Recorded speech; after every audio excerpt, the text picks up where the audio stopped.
Pogi, Ay, ay, madam, bakit po? may sabihin sana ako sa'yo eh. Ano po yan? Ano tong nababalitaan ko na nadadalas ka raw dun sa mga bagong upa?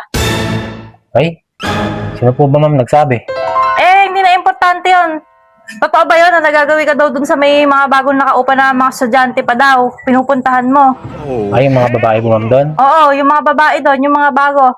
Opo, kasi madam, nakisuyo sa akin pinaayos yung bara ng mga lababo. Barado po kasi lababo niyo, kaya inayos ko na. Eh, ba't hindi mo sinasabi sa akin? Madam, alam kong busy kayo sa trabaho, kaya hindi ko na sinabi. Yung dalawang borders doon na babae, pinaayos yung lababo nila, barado. Kaya inayos ko naman. Hindi, totoo nga. Eh, bakit daw pabalik-balik ka nagpupunta ron?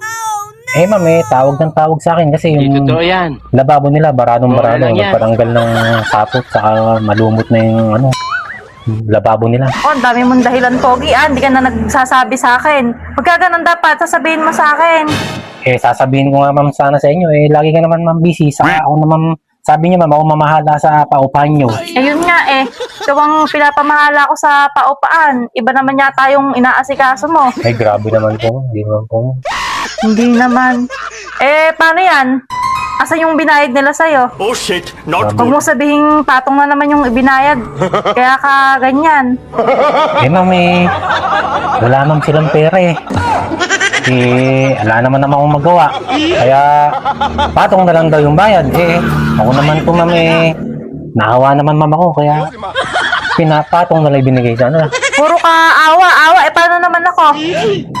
Saka, di ba sabi ko sa'yo, huwag kang pumapayag ng puro patong. Ma'am, naawa ma'am ako. Wala bang upa ma'am talaga. No choice ma'am ako. Kaya, Kilala kong kaliskis mo, pinapatungan na lang boy. ma'am nila ako. Negosyo nga yung ginagawa natin na yan eh. Kaya nga po ma'am, sabi naman po ma'am nila, pag nakapagtrabaho sila at nagkapera, bibigay ma'am sa akin yung upang nila.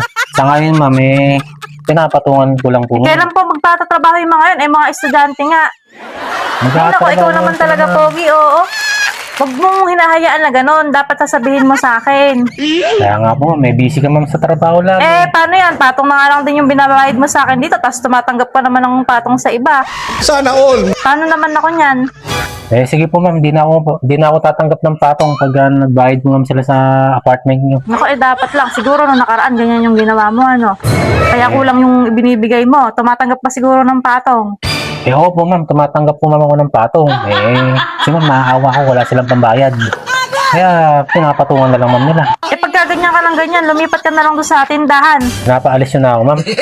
Hindi kita pinapaalis, pinapalipat lang kita dun sa tindahan. Kasi nga kung puro ganyan mangyayari, paano naman akong kikita? Paano ma'am yung apartment niyo ma'am? Di ko na ma'am titingnan. Oo, ako na bahala at ako na maniningil. Gagawin ko na ng paraan kaysa ganyan. Akong kikitain. Sige po ma'am, para ma'am ma-stricto ma'am sila. Ako, pag ma'am talaga, maawain talaga ma'am ako.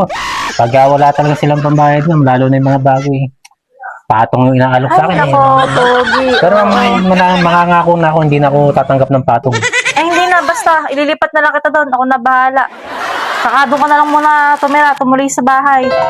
Sa bahay mo ma'am niyo? At nang mapapa na lang din mo na tong tinitiran mo. Patong na nga yung binabayad mo. Tapos kukuha ka pa ng patong na bayad. Sige po ma'am, para po wala po ma'am problema. O siya nga pala, may hinanda ako sa bahay. Sumunod ka na lang, ha? Ay ma'am, may hinanda kayo? Oo, kakain tayo. Parang may na. Sige po ma'am, susunod na ma'am, maliligo lang ako. O sige, bilisan mo, ha? Opo. Para makapaghanda na rin ako. Sige po ma'am, Hintayin maliligo kita, lang. ha? Sige po ma'am, magliligo lang ako ha? Dumiretso ka na ron, di ka na sa review. Wala na. Sa kwarto niyo po? Bilis na. Oo, sige. Sige ma'am, diretso na lang sa kwarto niyo. Sige po.